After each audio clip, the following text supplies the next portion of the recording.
Take a look at that.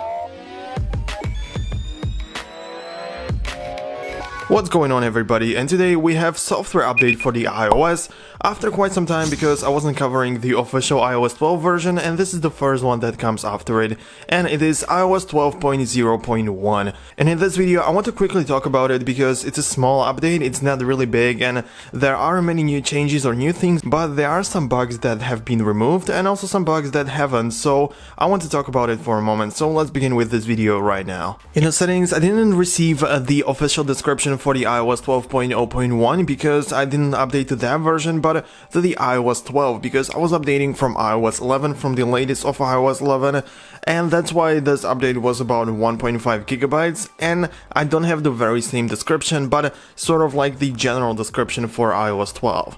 But in that it was actually included a couple of bug fixes, just like I said in the beginning of this video. So, for example, probably the biggest change for me is the restoration of the original position of the 1, 2, 3 key on the iPad keyboard. Now it always stays on the left side, which is kind of useful, and it doesn't fly around on the screen. It just stays in one particular position, so I think it's great. But besides that, for the people that are having or have bought the brand new iPhone XS or XS Max, the biggest feature for them is the resolved issue when you would plug in the iPhone, I mean the regular lightning cable in the iPhone, and it wouldn't start charging right away until you would touch the screen, which would be really annoying for me. I just can't imagine that.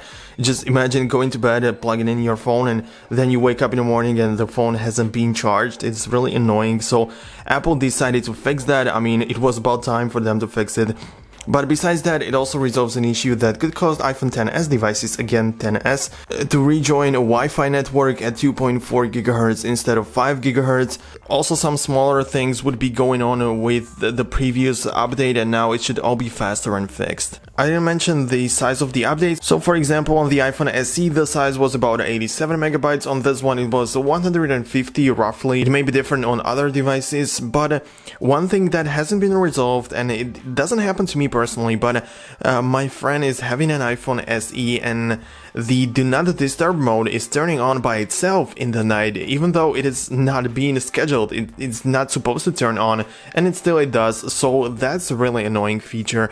And I've read in the Apple community that people are talking about it. Of course, it doesn't happen to everybody, maybe it just happens to a specific group of iPhone users, but it is still there, and hopefully it's gonna get resolved with the next version of iOS. So this will be it. This will be everything what I wanted to mention in this video. There isn't much to talk about, so I want to say thank you very much for watching. So if you don't want to miss the future software updates and also some other videos about your iPhone, iPad, or the Apple Watch, you should hit that subscribe button right now, and see you in the next video. Peace out, guys.